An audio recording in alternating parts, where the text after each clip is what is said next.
Keep going. Yeah, I think deaf people probably really appreciate the fact that when you talk, you look like a fucking cartoon character. Your mouth moves in such an animated way that you can read your lips perfectly. You muted yourself right now, and I could see everything you said. It's like a GIF. You'd be really good for GIFs and for deaf people. I don't even know what to say to this. They should hire you as a teacher at the deaf school, and you wouldn't even have to know how to sign. You could just talk. No, you have to know ASL to work at a deaf school. Yeah, unless when your mouth moves, it looks like somebody drew it. Imagine me on like stage just for one of those interpreters. Just me. It's hire me because I'm so affordable and I don't do anything in my hands. Well, I mean, that would still be better than my favorite YouTube video from a couple years ago, where that woman got caught being a fake sign language interpreter for the city of Atlanta or something. I think it's Atlanta, and she's standing next to him going, and it was all bullshit. She wasn't saying anything. She's making the craziest faces and hand gestures, and the news reporter's like, and it was all gibberish.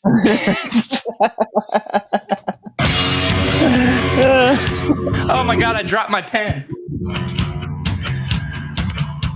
I mean, I didn't see it, but I believe you. All right. Welcome to another episode of I Didn't See It, But I Believe You. I'm Doug. I'm Joel, and this is episode 132. I just, every time you bend over to do your stuff, I don't know. What? It's black tar marijuana. I don't know how, but I always feel like you can achieve for me, like just that I can figure out that you're not wearing pants and your butt's just going to like flip up somehow. I don't know. God, dude, you really need to get a coffee. Oh, shit. Sorry. Got it. Sorry, guys. I forgot. Hey, so Doug, how are you? I'm good. Joel, I'm good. Joel, how are you? I'm wonderful. I was just curious. When you were robbing the McAllister's house this morning, did you see any booby traps, or did you relatively unscathed when you made it out? Last night when we were driving into a desert storm, was it really as beautiful as you proclaimed it to be? Why? Because you think I look like Nicholas Hoult? What a wonderful compliment. I'll take it. Nicholas Hoult is a very handsome version of you, to say the least. And he's been acting for a long time. Dude, he has. It's weird because like I get him just to go on a weird Nicholas Hoult tangent. I get him confused, or not confused, but I lump him in my head with oh my God, the Jamie Bell, the kid from fucking Billy Elliot, who grew up to be in a bunch of shit, and Eddie Redmayne, who I really, for some reason, his face drives me nuts. But those three guys, I always get them kind of confused. Eddie Redmayne looks like he's like all the apps and stuff, like, she's hot, right? Well, she's not even real. She's not even a real person. Exactly. He looks like the newest CG. You know what I mean? He's like, yeah, dude, he's too smooth. He's too smooth. And I think a big problem is that real. Go ahead. No, it's fine. I was just saying, I think that like a big part of it, even, and I don't even know, like, but this may actually not be a joke, but for real, maybe that the two first things I saw him in, he played a paralyzed person and a girl. So like, I was like, I had no real fucking barometer for what he actually looked like. Barometer. You know what a barometer is? A barometer? Yeah. Yeah, it's like a gauge. For what though? Shit, man. I don't know. HVAC stuff. It's you know what an HVAC is? Yeah. What? It's like air conditioners. Yeah, you got that right. Barometer is like you got that right, sucker. It's an atmospheric. It's an atmospheric gauge, like a barometer. Right. These are like weather for like the atmosphere. When the pressure changes, they can predict certain weather. Yeah, I've seen Twister.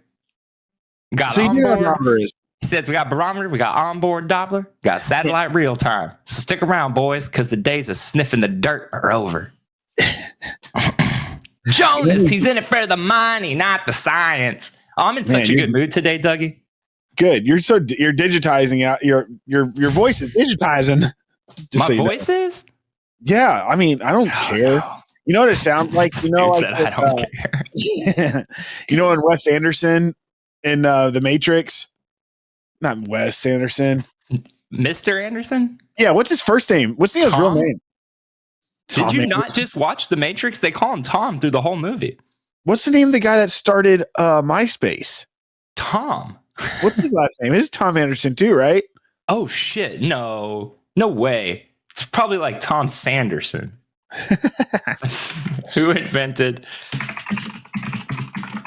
Jesus. Holy shit! It is Tom Anderson. Right? What the fuck? Hold on. How come nobody's ever made a meme out of this or talked about this? I just thought of that. Yeah. Weird. You remember when Tom Anderson? This is our time to shine. I didn't see it, but I believe he's going to be the #1 podcast on Apple this week because we realized The Matrix, MySpace was a viral marketing campaign. That's why MySpace isn't around anymore. It was all a part to get you hyped for the movie, get your friends, 8 friends, top 8. There's 8 people in The Matrix or something. You said doesn't anymore. You said something weird just then. Whatever. Probably. Yeah, right. Well, you remember when the real Tom Anderson, or allegedly the real Tom Anderson, the MySpace Tom, when he was in Funny People, he's like, "Fuck Facebook." No, that wasn't Tom. That wasn't. That was James Taylor, the musician. And well, he Tom says, introduces him. "No, he doesn't. It's for Facebook." No, he doesn't. It's for. You're right. It is Tom. And he brings out James Taylor, and then James Taylor says, "Fuck Facebook," right? When I said you want to bet your like bank account just like flashing your brain, you're like, "Yeah, you're right." No, because I realized you said "fuck Facebook." Yeah, you're right. He does. It's for MySpace. I was thinking that it would be more forward thinking than that, and they would have had Facebook saying "fuck MySpace." But you're right. It is Tom brings out James Taylor, and James Taylor says "fuck Facebook."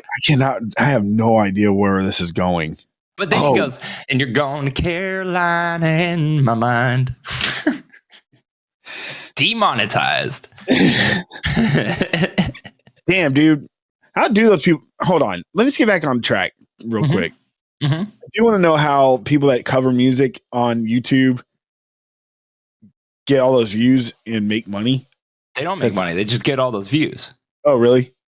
Yeah.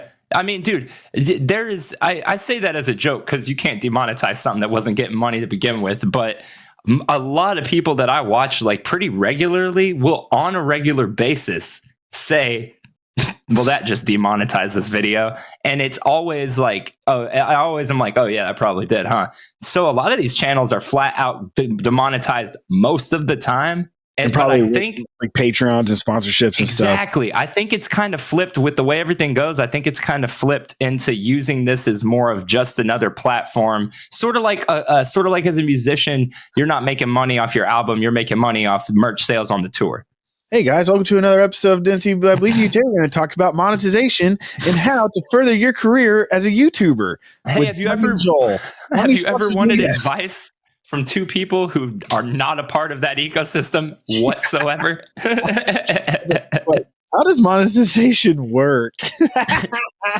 We've got Doug and Joel here. It's basically like, hey, you guys saw Apollo 13, right? Like, yeah, a few years, like when I was a kid. Cool. So we're going to need you to fix this spaceship. That wasn't very good. I like that pity laugh, though. Yeah, thanks. I thought it was. Oh, I know what I was going to do. Say, oh, God. I was waiting for the Tom stuff. Last night I was like, Joel looks like Nick Holt. I'm like, and I look it up and I go to images or whatever. I'm like, this is crazy.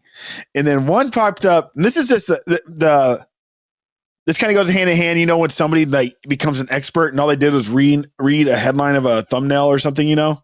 Sure, like everyone on my Facebook, including you and I, we could be that 100%. Jump to conclusions, be like kind of a headline, because sometimes headlines are written so well that they do tell you everything, and then sometimes they're flat out lies. Yeah, but it feels like they're telling you everything, I guess. Exactly.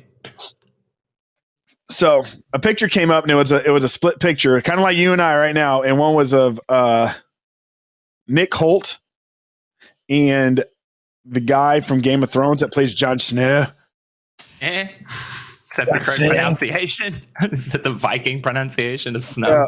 So Jon Snow and this is all by myself. I wasn't like blowing this up or anything, but I was like, dude, I'm like, they're brothers. And so I had to go down this whole Nick Holt and the guy who plays Jon Snow. I'm like, they're brothers. So I went down this whole fucking crazy rabbit hole. I'm like, Kit Harington, Nick Holt. I'm like, oh, maybe they have different dads. So I'm just like doing this whole thing. Nothing's popping up. Nothing whatsoever. Yeah, and nothing. They're not related. That one picture, it doesn't say anything. I'm like, they're brothers. And I'm just like trying to, you know what I mean? Just like, this is crazy. Can't wait to tell Joel this. Not only are they not brothers at all, nothing told me, alluded to. The internet did not even mention in any way. I found the picture you saw. I'm looking at the picture you saw, you fucking moron. There's nothing on there that even suggests they've known each other for very long. They're not in the same picture. They're not in the same room. It's like this, like a cold split. And I'm like, just thought they're brothers. And I'm like, and I'm just doing everything I can to prove that they're brothers. And like I said, there's no compounding evidence or anything that alludes to the brothers. And it simply found one article that just says Nick Holt auditioned for the character of Jon Snow. That's all. That's it. I just found another one that's him and Robert Pattinson. Maybe they're related. Let's find out. They're all just English. Hey, speaking of Robert Pattinson, because I mean, I have one kind of cool thing we can get into later, but I feel like this would be a pretty light episode. I got a lot of just bullshit we could talk about. That Batman movie's coming out. Are you hyped for that? Fuck yeah. Yeah, dude. Me too. And then today it was revealed the runtime is 184 minutes.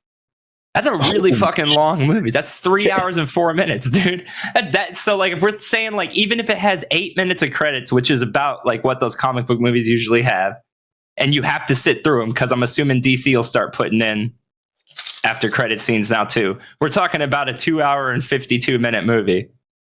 That's fucking long. That's Titanic long. I was gonna say how long was Spider-Man? Yeah, Spider-Man. Thank you so much. I knew it had to be that because I know the length of that bothered you. I think that came out to like 2:35 with credits. So way shorter. Really? I don't know. This is Titanic length. Most movies don't actually hit 3 hours. They hover around 2:45. That's two VHS worth. That's like Braveheart. Absolutely. It's Braveheart, Titanic, Heat length. Dude, there's a movie or there's a show coming to town. I'm not trying to take away from your thing. No, that was all I had to say. Amanda, what was that show yesterday that we were talking about? That I was like, I want to see if Joel will come. Manchester's coming to town. The soccer team? Oh, Manchester Orchestra. Oh, for real? Well, yes, this can segue directly into something else. I love when a show comes together. Yeah, when? I'll come. I'm gonna come. No, it just popped in my head. Like I said, sorry to ruin your little video thing. I know how much you like talking about VHSs or whatever. Wait, what are you were the one talking about VHSs. I never said anything about VHSs. I don't know. Just some of the stuff you get so excited about. I'm just like, I feel like a Manchester show. That's not even part of my content for today. Fine. There's something else. Oh, dude. Go ahead. Can we just real quick use the Manchester Orchestra thing to segue into this? What about that When We Were Young festival? Before we get into anything, just your immediate thoughts. Right there. Yeah. Yep. Immediate thoughts. What do you think? I've got some thoughts and none of them are really good. Dude, the freaking well, there's a lot going on. What's it called? The We Are Young Fest. When We Were Young Festival. And let's fill in the people who didn't happen to see one of the million people posting about this. This is a 1 day only festival. So I guess it can't even really be called a festival. A 1 day only concert in Las Vegas that has about 69 bands. But somebody that waxes poetic so well, you're really not selling this. Okay. I'm assuming that this is just an amalgamation of everybody clamoring for all these bands to come back. This is a festival that has almost 70 of the most popular bands of 2000s, and I don't mean like some of these bands are bigger than some of, no, dude, there were names there. So obviously, like a festival flyer, there's names that are bigger than others. There are names that are so small on this flyer that on any other flyer would be giant. That's what I was saying. Crazy. Yeah. The lineup, guys, the lineup is nuts. We're talking My Chemical Romance, Paramore, Taking Back Sunday, and that's the top row, right? This is literally like, hold on, yeah, let me get this. Okay. This is, I'm just going to rattle it off really quick. These are the bands that are on the flyer. Here we go. My Chemical Romance, Paramore, AFI, The Used, Bring Me the Horizon, Taking Back Sunday, Dashboard Confessional, Alkaline Trio, Manchester Orchestra, A Day to Remember, Pierce the Veil, I Prevail, can't read that one, Car Seat Headrest, Boys Like Girls, can't read that one, All American Rejects, Dance Gavin Dance, can't read that one. Guys, that's going to be a fun. Dance Gavin Dance. Senses Fail, Avril Lavigne, Bright Eyes, Mayday Parade. God, I can't read a lot of these this quickly because they're so small. Atreyu, Jimmy Eat World, Amberlin, Thursday, Acceptance, Silverstein, Senses Fail, We the Kings, Hawthorne Heights, The Wonder Years. Oh, fuck, they're way down on there. Did I already say Armor for Sleep? Because if I didn't, they're fucking awesome. They are? Oh, my. Dude, Armor for Sleep is amazing. They just did a reunion tour on their own that sold out like immediately. I really wanted to go to it too. Bayside, fuck yeah, Bayside, good for you. We just saw Bayside do a whole tour with Hawthorne Heights and Census Fail. Oh yeah, Wolf Alice, Neck Deep. Damn, dude, there's some bands I didn't even notice the first time, like Neck Deep. Knocked Loose is on there. That's pretty damn cool. Where the fuck is Knocked Loose? Anyways, keep going. I mean, there's Knocked Loose underneath All American Rejects and above Bayside. On there. I said Thursday. They're at the very bottom. I know, which is nuts because they also are on a reunion tour right now with Cursive, which Cursive is like the only band not on here. The starting line and Thursday are like almost at the bottom. I don't think they so this brings me directly to the Do you think biggest that problem with this. More records than My Chemical Romance? Absolutely not. That's why not at all. But I think, dude, let's be realistic about this. No, dude. I'm saying. So this leads to the biggest issue with this thing. So we know a little bit. The Matrix, by the way. Do you want to go ahead and do that real quick? Because you know when Wes Anderson or Tom Anderson or Mr. Smith, when Mr. Smith he digitizes or whatever, he's like, you know, that's what you sound like. That's it. All right, go ahead. Sick. Do I still sound like that? It just happens every now and then. That's what it makes you think of. That's it. I love it. I am glad you figured that out. Okay, so we know a little bit. When I saw this, I immediately texted like 3 people and was like, let's go to this. And all 3 of them were like, yes, and. But then all of us started looking at it more. And the very first thing we all texted back to each other was, but one day though? So let's talk about this for a second. We know now that it's 3 stages and 12 hours. So let's do the math on this. There's 68 bands, 69 bands on the flyer alone. No set times, nothing. It's really shit. It's in Vegas. Going by the biggest ones, I'm saying the headliners are My Chemical Romance, Paramore, Bring Me the Horizon, A Day to Remember, Avril Lavigne, Bright Eyes, and Jimmy Eat World. Those are the headliners, which is crazy. How the fuck is Jimmy? I mean, don't get me wrong, I'm stoked on it, but Jimmy Eat World and Bright Eyes really got the headlining spot over Taking Back or The Used or Dashboard, or like your face, hoping that like a piece of a bit of drool just falls out the way you're talking. I just was so in. Like, I know. I don't think. I mean, you're a grown up. I think you understand sales in the mainstream market. It's like just because you like them more than the other, I'm not surprised by that. Headliners. No, I'm just saying. I think it's interesting to see who ended up being the band that would be the headliner now. That's all I'm saying.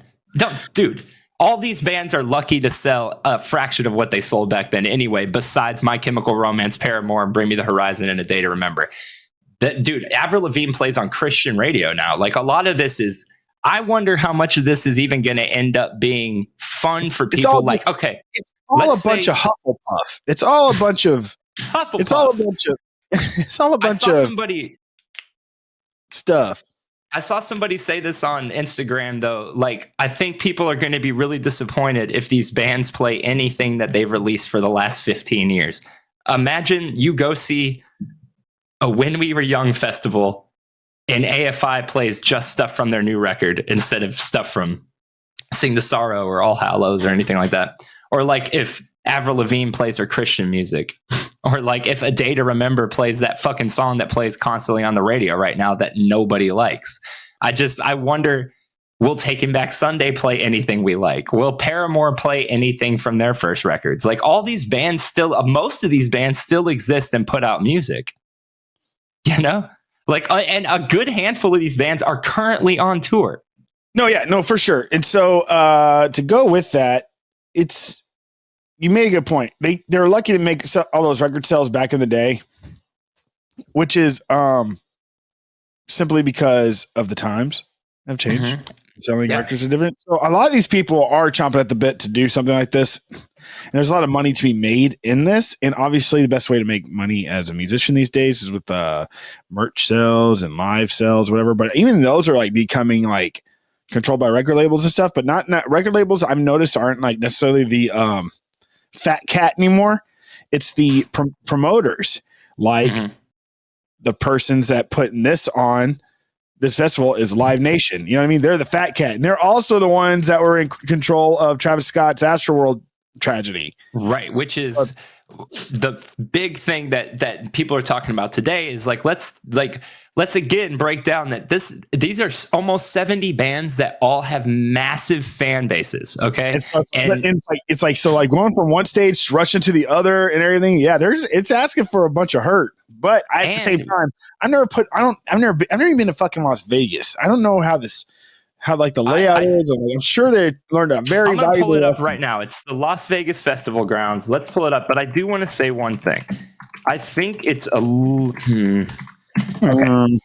Well, this is interesting because I don't know if they've ever even done this before. So I don't want to speak to this being like a new thing that's only happening for this. But so the tickets for this thing are $230. That's the starting price for tickets. Yes, that's not even. However, Live Nation and everyone who's promoting this is not advertising the $230 price tag. They're advertising that you can buy a ticket for $19 a month with some interest attached to it through their fucking something where you can pay it off in installments. And that's how they're trying to pump tickets to this. It's also non-refundable. We know nothing about like you said earlier, set times, who's playing at the same time as other people, things like that. This whole thing just seems really. And when is it? $500. When is this thing? Bottles of booze and 10 VIP tickets. It's just like. Okay, so October 22nd. It is a very long way away, but still, it seems to me like. It just seems to me like this isn't going to work. And I don't want to like shit on it, man, because if it was more than a day, I was so in. I think like the crashing realization that this thing was not better. It was too good to be true. Because when you saw that flyer, you said, yeah, fucking right. And then you realize, wait, the flyer's real? That was the like course of events for everyone 2 days ago.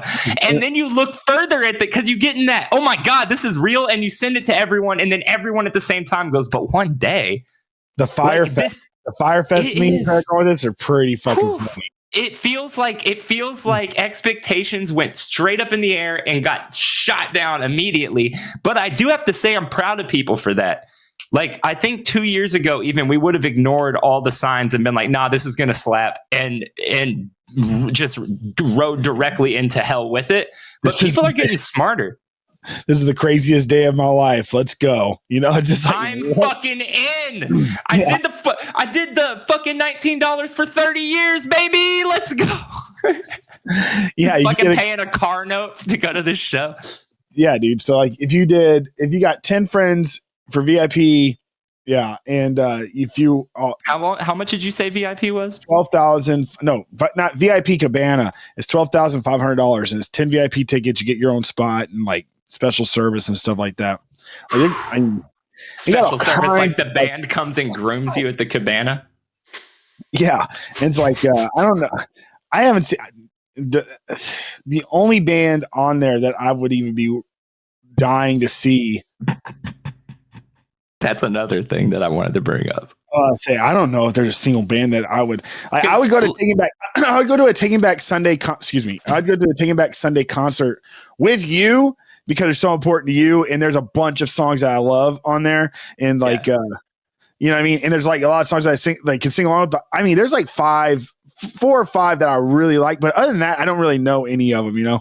Would you not be okay? Because like I don't think people that's quite realize on that list. I would really right. I was going to bring that up because I don't think people really realize. I mean, we get into music occasionally, but guys, music was our fucking life for a really long time. And we have completely different tastes in music. And both of us are not exactly fans of the taste of the other person most of the time.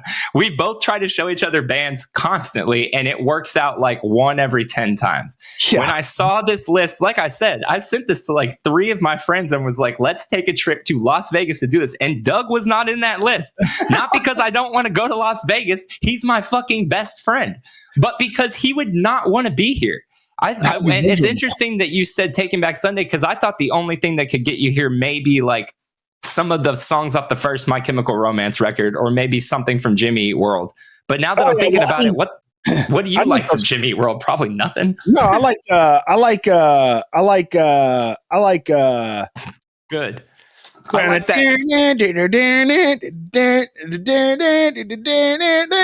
What's that song? Bleed America. Yeah, I like that song. And there's like a really depressing song. Yeah, there's a really depressing song that all y'all boys would listen to. Yes, I'm about to tell you it. It's Disintegration, and it's on the album Stay By My Side Tonight EP. And it is fucking gorgeous. It's one of my favorite songs of all time. I still play it all the time. When people talk shit about Jimmy Eat World, it blows my mind because like it's some of their popular shit may not have been for everybody, but they are still around making music that absolutely kills.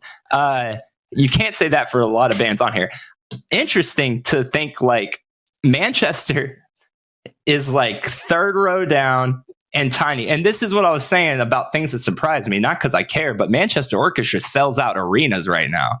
Yeah. Like, if we're talking numbers sold, the fact that a band that currently sells out arenas is that small shows how little preparation this show has, I think.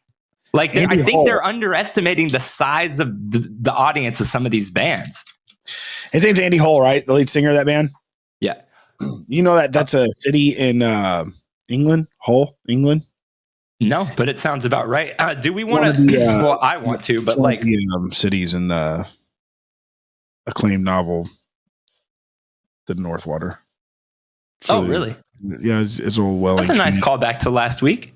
They leave Hull, and after the whole story happens, one of them comes back. Not going to spoil it, and then he's like, "You don't belong in Hull. You belong down in London, where all the smart young boys are. Here, let me get you a train ticket to get down." He's like, "The train doesn't leave till tomorrow." He's like, "Well, take a horse." You should read it. It's good. I will, dude. I will. I added it to my Audible. I finished it last night, so I'm like, and I really didn't want it to end, dude. God damn it. Are you still watching the show? I finished it last night too. Oh man. Is there a possibility for a sequel? Fuck no way. No. Okay. No, okay. They did the whole book in that miniseries. And also, I mean, is it possible for a sequel to the book? No. Maybe. No? I doubt it. No. Nah. Well, I wanted to, while we're on the music, just real quick. I don't want to speak to anything that's happened with it or whatever, but it's a bummer and crazy to see that Every Time I Die broke up this week, and like at the fucking peak of their mainstream popularity, which is starting to become a trend with bands that I love from that era. And like it's very clear that something has happened in the band, and they're putting out fucking statements from lawyers and shit on both sides, and like it's a real bummer, man. But if you have, I guess this is weird to say, but if you haven't checked out Radical yet, the album they put out last month, it's fucking awesome, and you should check it out. I'm not sure you should pay for it anymore, but you should definitely check it out. Well, I mean, something that's really cool about that band is Andy Williams, their guitar player, is the Butcher in AEW. He's a professional wrestler, so he's cool, dude. I don't know. I just get to a point where it's like, you know, and every time I die, they earn their spot in the crown Pantheon. Pantheon of post hardcore, whatever genre they are. For sure, dude. They're definitely dude good in the fun, but it's like when it comes like this stuff and everything, it's like, man, it's really, I don't find any entertainment in it. I don't find entertainment in this. No. I don't mean it in the sense, but like, you know, like I like, you know, watching a car wreck or whatever, like people that like are diving into it and stuff and like, what happened? I was like, who cares, dude? They just broke up like every band does. It's like, we got great records from them. Leave them alone. Let them do their damn thing. Let them like fucking figure it out themselves and let the Butcher do his work in the squared circle. I agree, man. I agree. But I think so interestingly enough, this brings to mind something that I've always wondered about. Like, so often when things like this happen, or when people get divorced that are in the public eye, or when somebody dies who's famous. Going, by the way, my parents are never getting divorced. But it's not true. It's really not true. My parents will never get divorced. Listen, I sat my parents down when I was a young boy, and I looked them both in the eye, and I said, "You're never getting divorced. They're never gonna break the oath y'all took that one lonesome day." Where are you from? And then I noticed my mother keep on looking down to thy side, and then I say, "Oh, are you noticing something, mother?" "Oh, it's just my flensing knife." And she put it up to her cheek and says, "You're in love, and we'll stay forever." What's up? Jesus Christ, Marv. I just can't get over. Like, do you have? Is the art behind you stolen from a museum last night? Like, I just can't. I'm sorry. I'm like not even. Listen. I want to make it clear. Hand on the Bible or whatever God you believe in. I'm not making fun of Doug. I think he's killing the look. And if Robber Chic is going to be the new thing, then I'm all here for it. But can we all agree, it does look like he was doing some petty crime shit this morning. It really truly looks like he has a TV on his back somewhere. So, okay, listen. I want to get this off my chest because it was a good thought. It seems to me, because I do totally agree with what you said, that who cares? Like, bands break up all the time, this and that. And like, I think back to like, I don't know if you remember this, but after Tell All Your Friends, the first Taking Back Sunday record, after that came out, one of the band members left. And it was completely up in the air whether or not they would ever even put out another record. There was no way to know if they were working on a record except to go to takingbacksunday.com and see if they had updated their news section. Okay. And like, I had a deep attachment to that band, but I had no attachment to the personal lives or goings on, even the recording of the music. I had no attachment, or it wasn't in my frame. Right. So even if I would have been sad if they never put anything else out, I had nothing to dive into. You know what I mean? Now these bands, and I think it's really interesting because especially Every Time I Die, they paint a very personal picture to their fans. You could follow almost everything these dudes were doing while they recorded the record and during quarantine, and Keith's process of getting sober and what that meant to him. And they were all very open with everything that goes on in their band. They had this all these things were already happening. They had their annual Christmas party, like it's a festival or whatever, Tid's the Season. And they did that, and everyone had a great time. And Rucking fought and did shit for that, and like that was a big deal. And like through all of that, they were still very like open on social media and very personable, and everybody felt like a personal connection to them. And I think people feel a personal connection to most bands and artists these days, and celebrities and just in general because of social media and everything. But then when things like this happen, or divorces happen, to come back to all that, the celebrity and you and me and everyone else, a lot of people say, well, there needs to be privacy, or please respect our privacy and give us time to do this, or like us, we just don't care. But I think it's crazy to think people aren't going to care when you're brought into these people's lives in such a personal way. And then all of a sudden you're just not supposed to care anymore. It's a lot like a breakup, right? Like all of a sudden this person doesn't care you can't converse with this person anymore. So even if you're like desperate to find out what happened, you can't just call and be like, please tell me what happened. You know, you can't call up every time I die and go, please tell me what happened. But a lot of these people fucking are like wanting to be like that. And I think that's just a result of everything is very personal these days. And maybe it's not good. Thoughts? I'm sorry. I was in and out that whole time. What? No, I'm kidding. No, it's yeah, sure. It's not that. I mean, I don't know. It's just like, yeah, people are fans and they do care and they like get really involved and they're really passionate about it. Like whenever my favorite musicians die or break up, my favorite bands break up, yeah, it hurts really bad. And I don't really want to, but I'm like I said, I'm at a point where I just don't dig too deep or whatever. But yeah, I get it. I have something for you. Two things actually that we could talk about. So the first one, you always bring up really interesting YouTube channels and YouTube niches that you've gotten into, like your bees or your cooking, and like you always bring me on board, and I always stay on board. Like a lot of these things still pop up for me regularly in my YouTube recommend and shit. I think for a lot of people too. Like I talk to people that listen to the show, and they almost always watch the YouTube shit we talk about.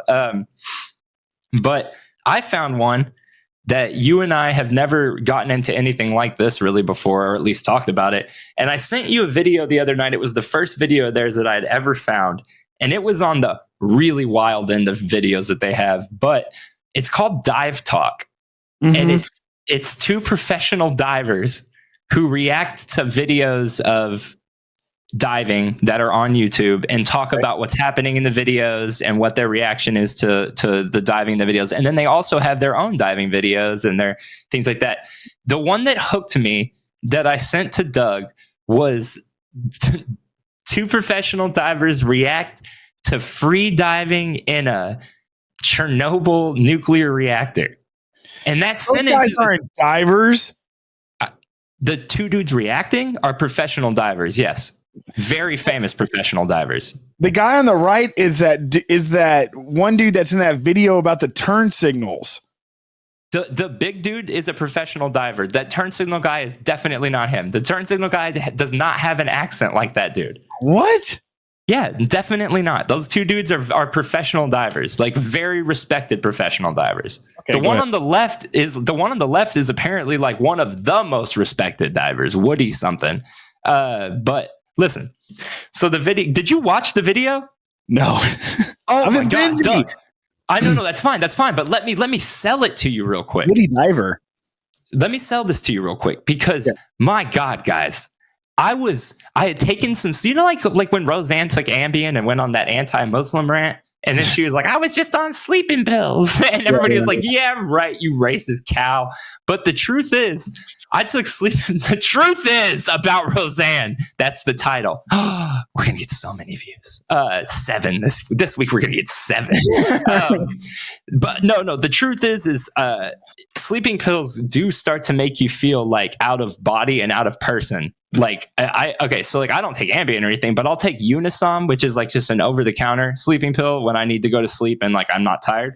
Sure. So I had taken some of that, and I had taken it like an hour prior, and it had just started kicking in, but I was still flipping through YouTube. So you start to get in this drowsy, like out of body state, right? And I see that title, divers react to free diving in a nuclear reactor at Chernobyl. And I'm thinking, this sentence is incorrect. This isn't possible. So I click on it and I watch it, and let me just sell this to you guys.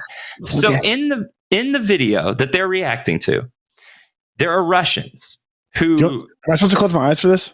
No, not at all. You don't even need to play anything. It's because I don't even know what the fucking tone would be. Batshit crazy circus music. So these fucking Russians who are like in their early 20s, if that. Okay, this video starts with them walking through the woods that are behind Chernobyl, where the actual reactors are. I'm not talking about in the city. They're at the reactors, okay? And they're just casually walking around. No masks, no gloves. They're picking shit up. They're laughing and joking about maybe we are nuclear. It is insane. The main guy, their like ringleader, is this, and I'm just going to speak on his appearance because it's the only way to describe this dude. He is short, like Danny DeVito's size, right? But he's not stocky like that. He's kind of like lanky, but in a short way. You know what I mean? Okay. His face is like, it looks like fetal alcohol syndrome. His face just doesn't quite look like it developed right. Okay, so he's a very interesting looking guy. Okay, and he's out of his fucking mind. They find the reactor, right? And there's this. I believe it's reactor number 4 or 5 or something like that. Okay, and it's the one where the explosion happened. Not just a random one there. The one where the meltdown happened. So it was covered with concrete so that it could never be accessed. And all the walls were covered with concrete to get into the building. They are determined and convinced that they can get in.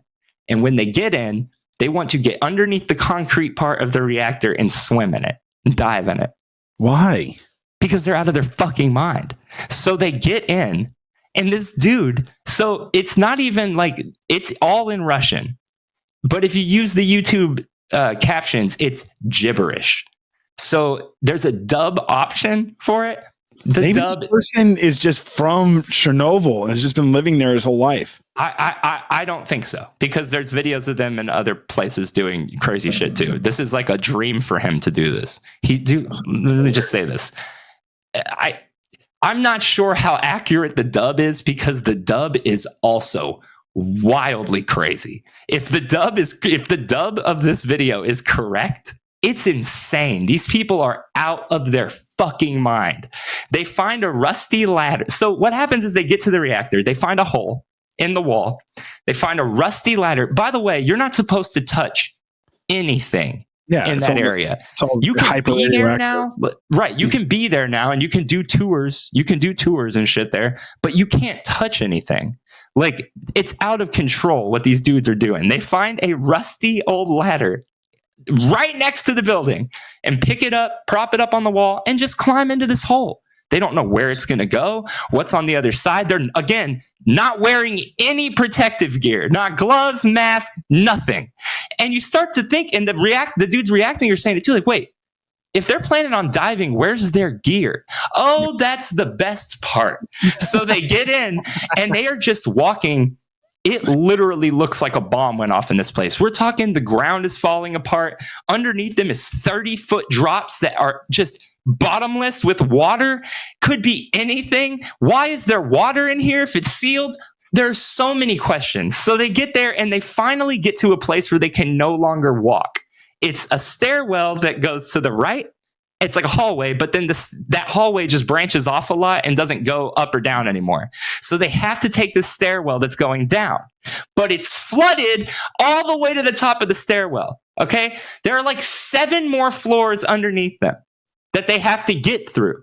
They have no diving gear. So the crazy looking short one goes, oh, don't worry. I have this rain jacket. So he takes all of his clothes off except for his socks and his fucking boxers. In this nuclear reactor, he's just in his socks and boxers in here. He puts on a raincoat that looks like a mix between a raincoat and something you would like use when you're washing like blood off or something. You know what I mean? It's like a full body thing. It kind of looks like what you're wearing, right? If that wasn't a beanie, if it was attached to your shit. Okay. But it's still just a rain suit.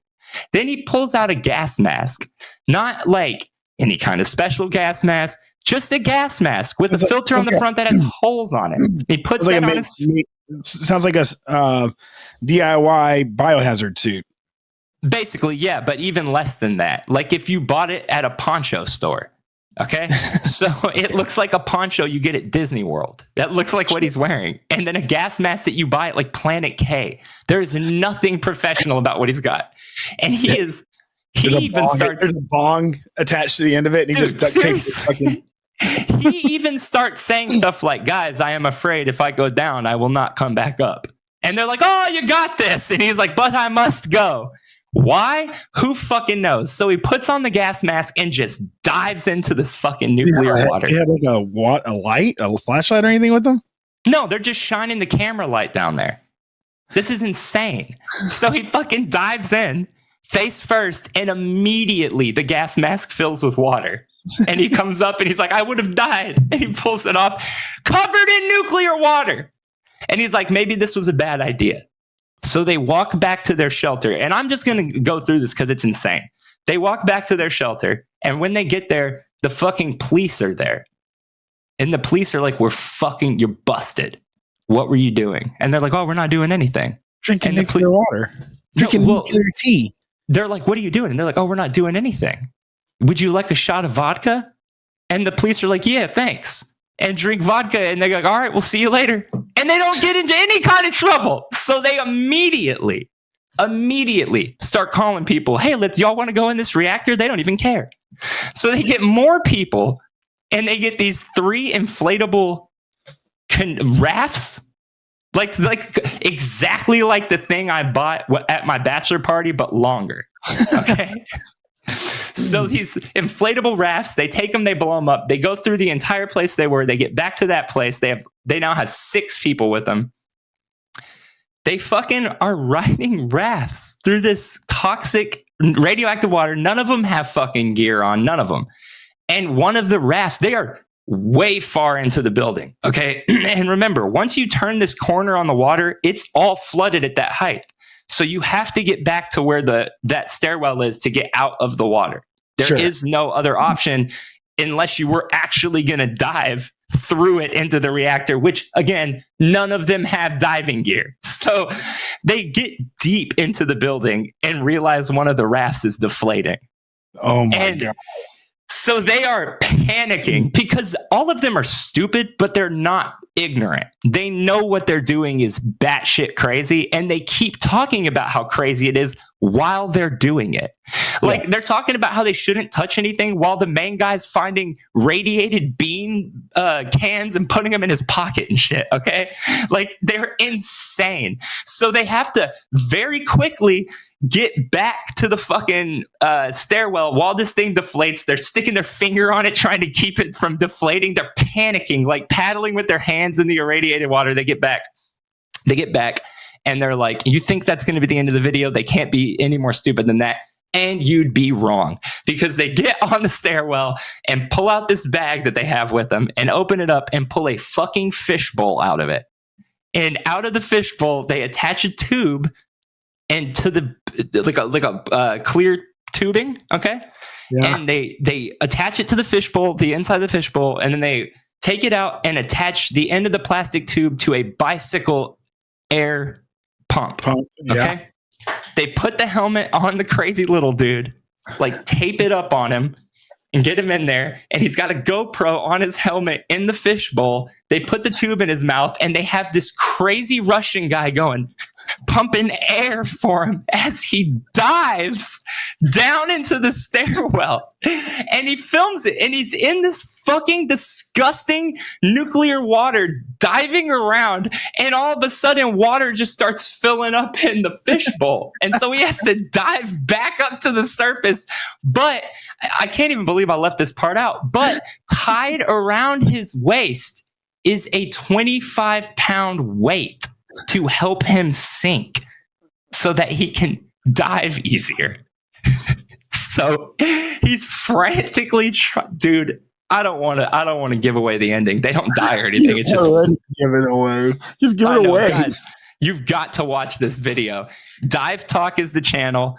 I cannot recommend it enough. It is top 10 craziest things I've ever seen on YouTube.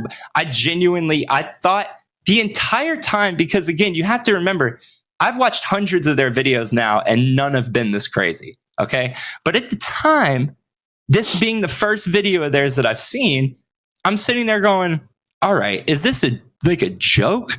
Is this going to turn into like one of those found footage YouTube horror things and they don't realize it? Or is this like a joke for their audience that I'm not getting? But no, it's fucking real. And I deep dive those guys and they're just nuts. I thought, man, maybe these guys are professional divers who are just dicking around because they're just fucking crazy. Like, legitimately out of their minds. Russia is wild, comrade. No, dude, I've never been to Russia, but I can imagine it's a pretty fun place. So You've never been? Because it looks like you fought a bear there this morning. Oh, dude, there's this one scene in North Star that's to do with the bear. That North Star? North Water. That will blow your mind. There, a lot of bears in that book. A lot of bears. That's interesting since they're at sea. I want to. There's land in the. There's land. Like, that's an interesting way to sell the whale book. There's things on there called islands and land and continents and ice. A lot of bears. That gives me a thought. You know how there's like quotes on books and movies, like best book I've ever read, or like 10 stars or whatever. I would just like quotes from you on different pieces of media. Like for the North Water, all it says, front cover, this has lots of bears, Doug Blank. Blurbs. Oh, yeah. I'm sorry, Doug Blurbs. This has lots of bears, Doug Blurbs. Dune. Really good, Doug Blank. Really good. I wish that it was illegal. I wish they would make it illegal to use ellipses to change the context of quotes. Like, do you know what I mean? Like on the new Resident Evil movie, there's a quote on the back of it that says one of the best of the entire Resident Evil franchise. But the way the quote actually reads, it's like, this movie's awful and it still manages to be one of the best of this franchise. Okay. Sure. So I think it'd be funny if a law about truth in advertising like they have in the UK was passed here and you couldn't do that anymore. And they had to like retroactively go back, and they would never do this, but retroactively go back and add that full quote to every movie or book box that's ever done that. There'd be so many funny ones. The Speed 2 box I have, every quote is like a word, ellipses, a word, ellipses, because they were just stringing words together to make a quote. Yeah, no, I get it. Amazing, brilliant. Yeah it's fascinating that's legal. I mean, I guess it doesn't matter, whatever. So what I was gonna say is, god dang it, I forgot. So I like, now that, because I took a break from my Dune psychosis to get into something else, and now I'm about to get back into Dune, but I think I'm at a level place now where I'm not gonna freaking terrify strangers with my sudden Dune knowledge. What are you jumping into, Messiah? Yeah, I'm already halfway through Messiah, but I'm trying to get to book 4. So I'm like, I'm getting through Messiah quickly, and then I'm going to get through Children of Dune quickly, because book 4 is where I really want to be. I want to know everything. I feel that. But dude, I watched this freaking interview with Frank Herbert and Brian Gumbel on Today Show, like in the early 80s. And it's really interesting. I'll send it to you. And Frank Herbert's like, he's like, because Brian Gumbel's like, with me today, we have guest Frank Herbert, who is working on the famed novel series Dune. Is he a Muppet? Here we have today. Anyways, my Brian Gumbel impression was pretty good. And so it's like, and he's like, and then he's like, fucking dick, you ruined my flow. And then Dune.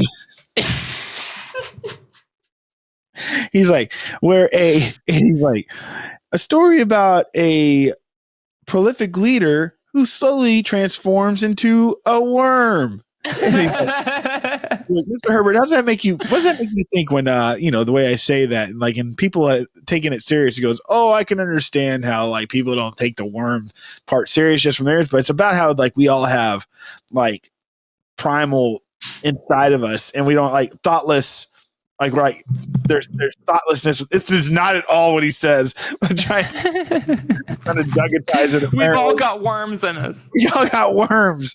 And so anyways, and then he goes, and then he's like, yeah, it's about like never put too much trust in a leader. Don't trust your government. He's like, my favorite president was Nixon because he got us all to stop trusting government again. That takes a turn. That's what he says. Frank Herbert says, my favorite president is Nixon because he got everybody to start distrusting government again. I'm like, that's fucking tight. And then he's like, Anyways, I really want to read it because there's a dude that becomes a worm, a big worm. He's like 45, 100 years old. And So anyway, I actually want to see the dude turn into the worm. And I want to see how it goes because apparently he has like little freaking legs that don't work anymore, but his arms work fine. He has a royal cart that throws him around. I want to see it. Hey, I'm in. I'm in. Hear it. Well, to take us out of this episode, and since you brought up Dune, which takes place in space, I didn't want to devote too much time to this because I don't have too much to say because we all just found out today.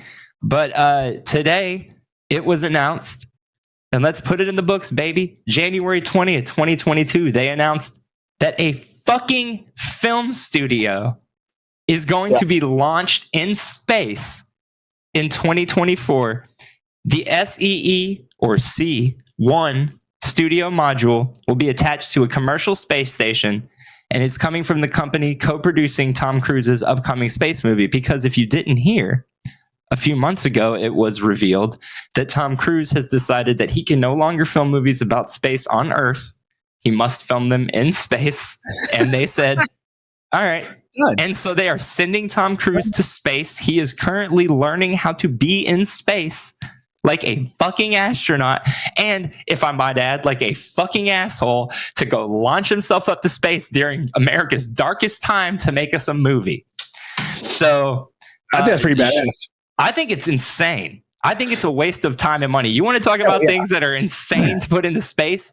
I don't fucking care about this. All right, so James Webb is past 95% to his destination, so it's almost at his new home. The whole entire thing deployed. The mirrors, they are getting within nanometers adjusted to where all the light that reflects from the infrared and all that bullshit goes in the secondary mirror, so it all has to point towards the middle to make it one mirror kind of thing. Anyways, that's what's happening now. So when it gets there, they're about to do some... They're not making. I think like this what's about to happen is a pretty big deal. They're like, well, we got to thrust it into L2 into Lagrange 2 to get in that orbit. Right. I'm like, well, what if somebody's just like, no, it's just like, well, this is the last thing that can fuck up, right? Yes, and once they get into there, that all happens, and it takes 3 months for it to get completely cooled and everything, and then they start taking pictures, and so apparently, and this is pretty cool. We can talk about in the next episode. The infrared scale, how they figure out like the difference between infrared and ultraviolet and all that, and gamma ray and stuff like that. It's pretty interesting. So infrared is like the hottest of them, or not the hottest. There's even hotter. So that's why it needs to be so cold so it can capture it. Right. You know what I mean? Because obviously, no, I get it. From far distance, whatever. And then gamma ray is on the other end where it's cold. Oh. Can you do me a favor? But you can like actually get a prism, and break the light up and use a thermometer. This is how the dude that came up with this shit did this. Whatever his name is, fucking Dr. Hawthorne Height. I don't fucking know. And so like it's like the prism is like this, and they take a thermostat and you can do it. And every color has a different temperature. Huh? That's interesting. Yeah. Can you do me? What? Can you do me and the customers a favor? Because I meant to ask you this off the air last week, and since I didn't, I think maybe if I ask you on the air, it'll for sure happen. Can you make us a soundboard sound where you go like, oh, yeah, the James Webb Space Telescope Report of the Week or something like that? You know? Yeah, for sure. Thank you. Oh, we're gonna keep. I mean, I can talk about James. We got a lot of James Webb stuff coming up, dude. Good. Make sure that next week is James Webb heavy. Because I want to use that soundboard. I want to bring James soundboards back. Ropes. James Webb roping. Ropes. Yeah, dude. Ugh. Greasy velveteen ropes. Hey guys, thanks for listening to another episode of I Didn't See It, But I Believe You. If you click up here, you can listen to last week's episode. And then right here, subscribe to our channel. And so, and stay warm out there. It's getting cold. And also, listen to us on Spotify and Apple. Bye, Joey. Bye.